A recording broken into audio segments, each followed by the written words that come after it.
नमस्कार मंडळी पाऊस पडला की आमच्या भागात म्हणजे आमच्या ह्या डोंगर भागात जशी नवरी नटते तसं हिरवगार डोंगर शेतं दिसतात. तर चला मग तुम्हाला आज नजारा दाखवतो आमच्या डोंगर भागामधला कसे मोठमोठाले डोंगर ते मोठमोठे डोंगर कसे हिरवेगार दिसतात. तर चला मग.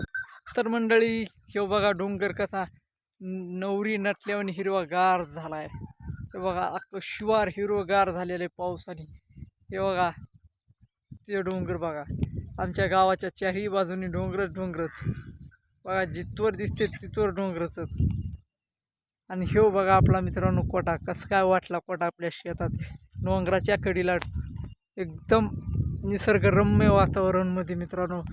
कुणी कुणी म्हणेन पाऊस पडल्यावर तर समजीकडेच हिरवं होतं, पण डोंगर भागात बाकीच्यापेक्षा डोंगर भागात जास्त हिरवगार होतं. तर मित्रांनो व्हिडिओ